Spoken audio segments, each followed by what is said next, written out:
Terima kasih Ezri. Okey, dan untuk waktu ini kita nak teruskan dengan satu gambaran berkenaan dengan persediaan untuk sesi persekolahan 2016 daripada Kementerian Pendidikan Malaysia dan juga bagaimana kelancaran yang berlangsung semalam dan beberapa isu yang berbangkit baru-baru ini. Dan untuk itu kita terus bersama-sama dengan tetamu kita yang sudah pun bersedia, iaitu Datuk Ahmad Tajuddin bin Jab, merupakan Timbalan Ketua Pengarah Pelajaran Malaysia Bahagian Operasi Kementerian Pendidikan Malaysia, dan juga di sebelahnya kita bersama dengan Datuk Sri Hari Awang, Timbalan Ketua Pengarah Pelajaran Malaysia Bahagian Dasar Kementerian Pendidikan Malaysia. Assalamualaikum, selamat pagi. Waalaikumsalam.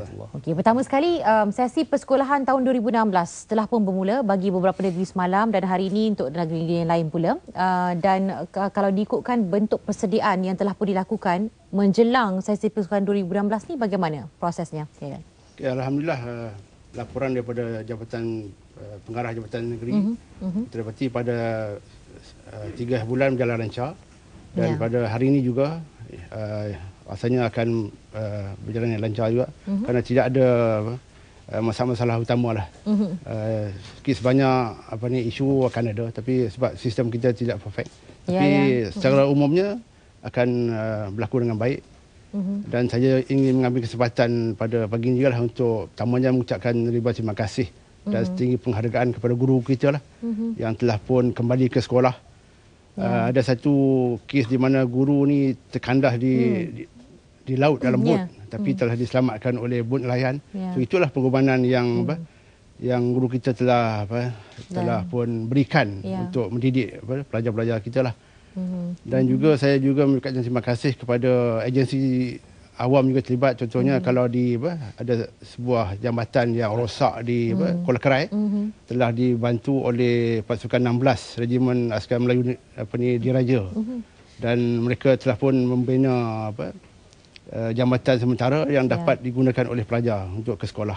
Itu dia, kita nampak pusingan kerjasama tu sangat penting. Dan kita tak tahu sebenarnya bagaimana jerih payah dan kesusahan yang dilalui oleh guru-guru ni nak pergi, contoh nak pergi mengajar di pedalaman dan sebagainya, tapi itulah dia pengorbanan yang mereka curahkan untuk memastikan anak-anak bangsa kita ni sentiasa berada dalam pendidikan yang tinggi.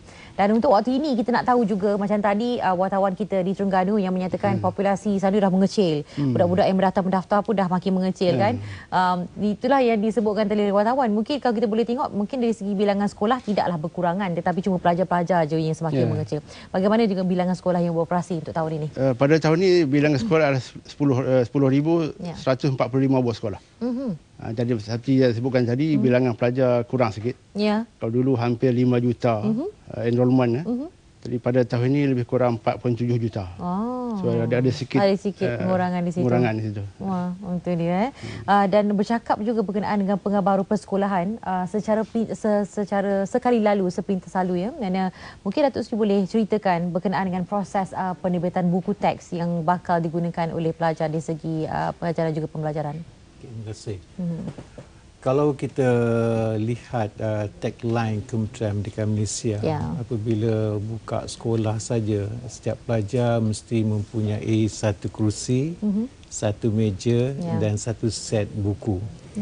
Dan untuk penerbitan buku, buku yang kementerian terbitkan itu mestilah buku yang berkualiti tinggi. Dalam konteks itu, sebelum buku itu diterbitkan, perlu dilihat pada dokumen standard kurikulum dan pentaksiran.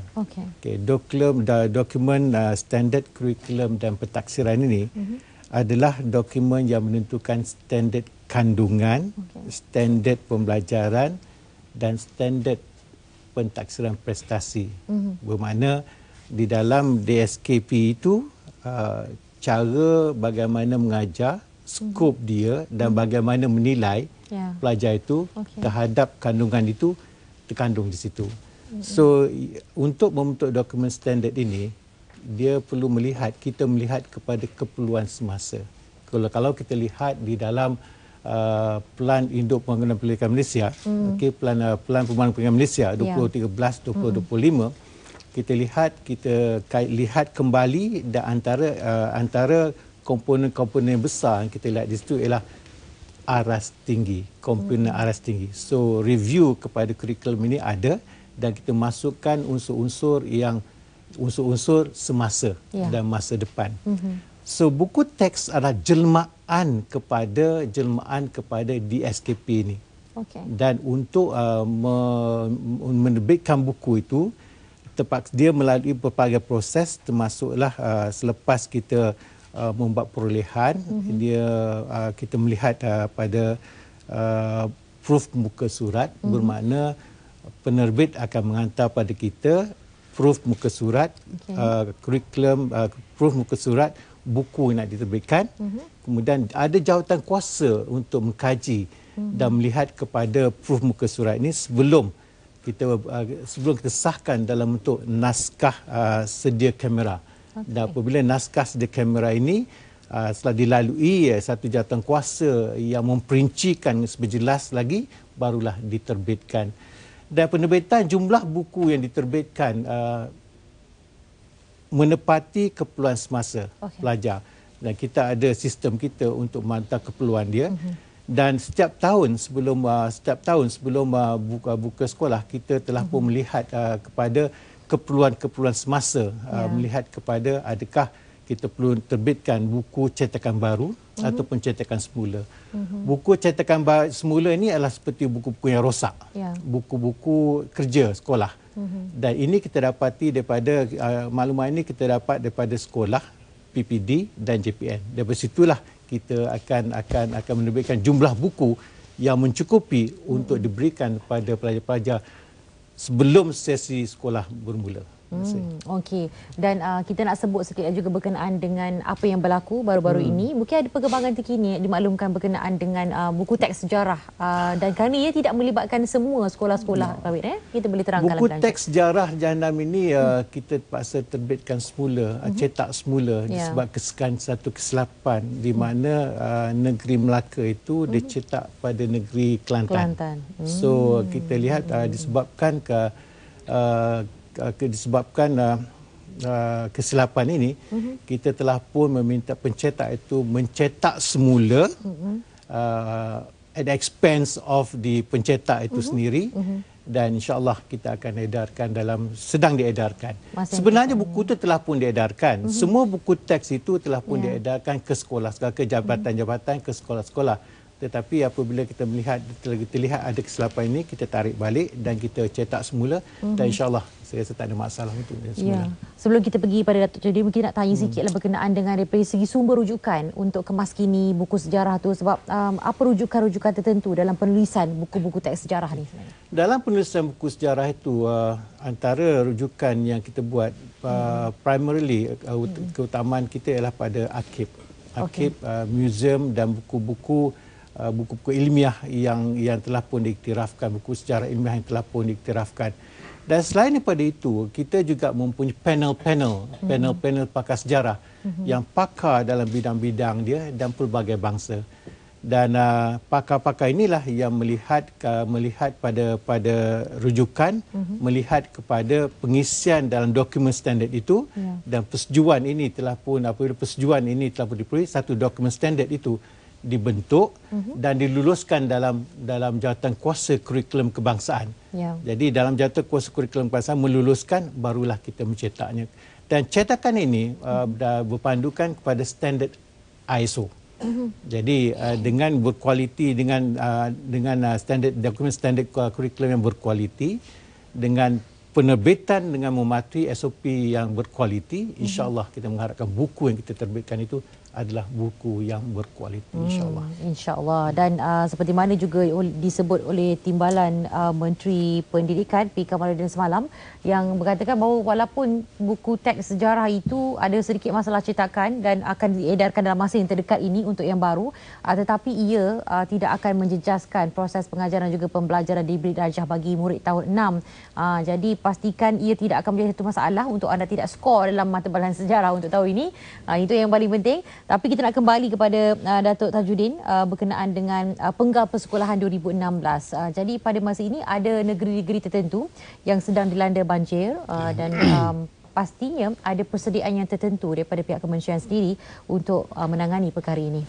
Ya, tentang banjir pada hari ini kita cuma ada sebuah sekolah yang terlibat. Itu pun sebagai pusat pemindahan sementara. Tapi operasi persekolahan berlaku di semua sekolah.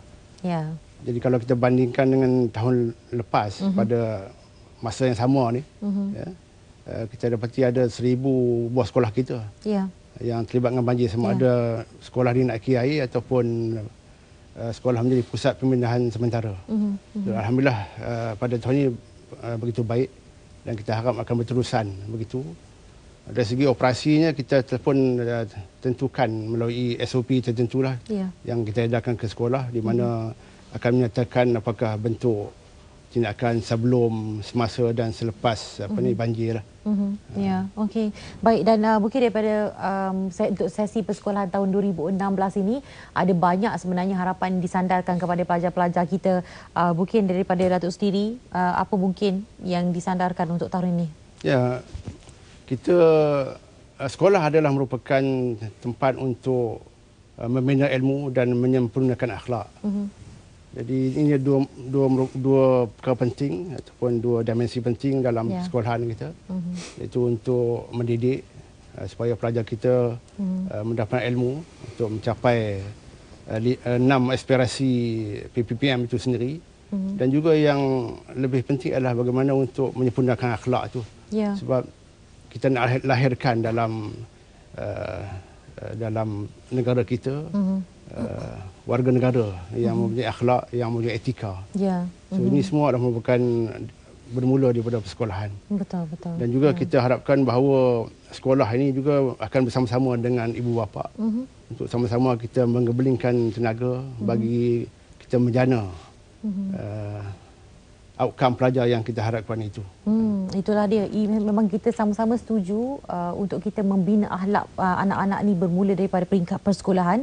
Dalam masa yang sama juga untuk informasi anda, di mana Kementerian Pendidikan juga akan bekerjasama dengan pasukan keselamatan dalam mengadakan program penerangan kepada pelajar tentang bahaya berkenaan dengan isu-isu semasa, terutama sekali berkenaan dengan ideologi pengganas dan juga kumpulan militan IS. Ini dinyatakan oleh Timbalan Menteri Pendidikan Chong Sin Woon yang berkata sudah banyak sebenarnya program penerangan ini dan juga bimbingan berbentuk ceramah mengenai kumpulan pengganas yang telah pun diadakan oleh PDRM dan juga pasukan keselamatan lain yang telah diadakan di pelbagai tempat, termasuklah di sekolah. Kerana inilah tempat mereka bermula dari segi ideologi dan juga pemikiran yang perlu dibentuk dengan lebih baik untuk bentuk sahsiah mereka. Dan mungkin pada Datuk Seri sendiri, apa harapan yang disandarkan bagi sesi Bangga Persekolahan 2016? Kita telah lihat dalam melayarkan bahtera Kementerian Pendidikan Malaysia, kita berpandukan kepada Pelan Pembangunan Pendidikan Malaysia 2013-2015. Dalam gelombang yang pertama 2013-2015 kita dapati banyak yang positif kejayaan telah dicapai,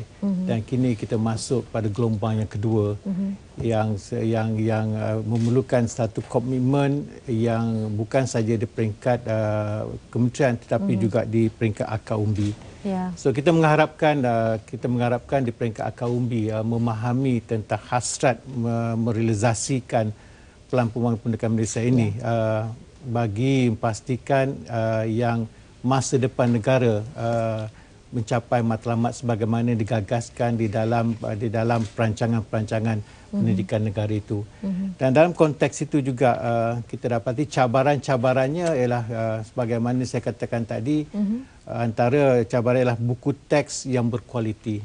Kita insya-Allah akan, Kementerian Pendidikan insya-Allah akan sentiasa melihat kepada keperluan-keperluan itu dan untuk melihat kepada kejayaan yang memerlukan masa, dan masa itu perlu kebersamaan dengan ibu bapa dan stakeholder yang lain untuk melihat kejayaan. Ianya bukan jangka masa yang pendek tetapi jangka masa yang panjang, dan kita telah pun melihat kejayaannya. Kalau kita lihat pada laporan 2014, kita lihat banyak kejayaan yang telah pun kita dapati. Ini adalah laporan dia. Dan ini meyakinkan kita bahawasanya kita Kementerian Pendidikan berada dalam satu landasan yang betul. Dan saya ambil kesempatan di sini juga untuk menyatakan kepada masyarakat, pada ibu bapa dan masyarakat di luar sana bahawasanya kerap kali kita akan mendengar orang kata rungutan tentang kualiti buku yang diterbitkan oleh Kementerian Pendidikan. Cuma saya ingin menunjukkan di sini beza antara buku teks kementerian dengan buku yang diterbitkan oleh pihak-pihak lain ialah di sini. Kita lihat dalam buku ini ada lambang Kementerian Pendidikan Malaysia dan lambang penerbit Satu Malaysia dan sebagainya. So ini yang bezakan. Kalau misal kata kita melihat satu yang berlainan, yang bercanggah dengan orang kata value dan sebagainya, kita lihat adakah buku itu buku kementerian ataupun tidak. Untuk melihat sama ada ianya buku kementerian tidak, lihat kepada yang saya tunjukkan ini. Kementukan kualitinya. Baik, itu dia. Dan untuk itu kita nak perpanjangkan jugalah pada hasrat yang diminta oleh Kementerian Pendidikan juga yang menyatakan bahawa pada ibu bapa kalau boleh buat aduan terus kepada pihak sekolah ataupun kementerian kalau ada buku teks yang tak elok tu diberikan pada anak. Kerana janganlah kita dedahkannya di laman sosial mengatakan rungutan berkenaan buku sekolah dan sebagainya. Tapi adu terus kepada sekolah dan juga kementerian sendiri. Maka benda itu akan selesai dengan mudah. Kita ucapkan banyak terima kasih kepada Dato' Ahmad Tajudin dan juga Datuk Sri Khairil Awang bersama kita pada waktu ini untuk berkongsi berkenaan sesi persekolahan 2016. Kita akan teruskan lagi nanti bercakap berkenaan dengan cabaran pendidikan tinggi negara 2016. Tapi untuk